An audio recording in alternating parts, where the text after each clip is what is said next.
Alright, it is the day before the call out. It's Cecil County drag strip, and I have the valve cover off the truck because I can get a flashlight here. Here is my old oil return fitting into the valve cover. You can see it's pretty small. I put the EXA pump on to help my issues of oil return.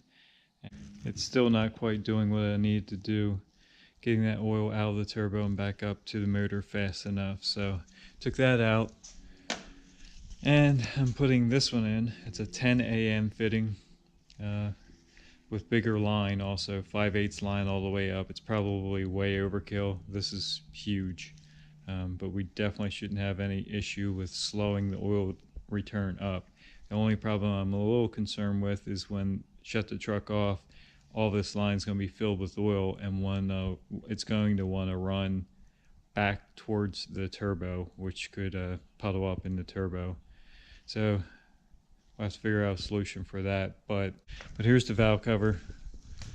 Here's the hole that goes in with that 5/16 MPT fitting. So we gotta drill that out and retap it for this 10 AN, which actually it's not it's a 10 AN fitting on one side and a 1/2 inch MPT, and that's what I'll be drilling and tapping into the valve cover now. So I'll get started on that, and hopefully we can get this all done and it works better for the call out. Alright, so I got it drilled and tapped and put in there, put some thread sealer on it.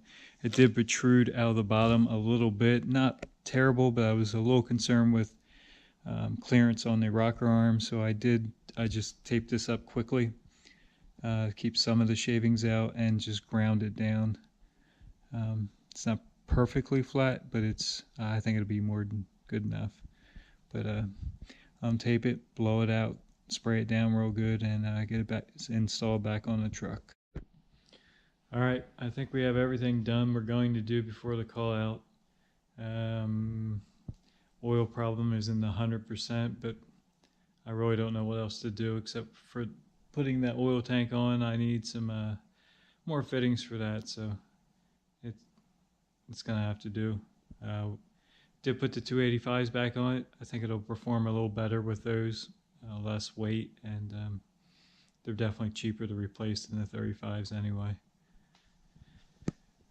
Probably the only thing left I'm going to do is just detail it up a little bit, but other than that, it is unfortunately raining outside now, so it is what it is. Hopefully it clears up by the morning and we have a clean, dry trip to the track and get some good runs in.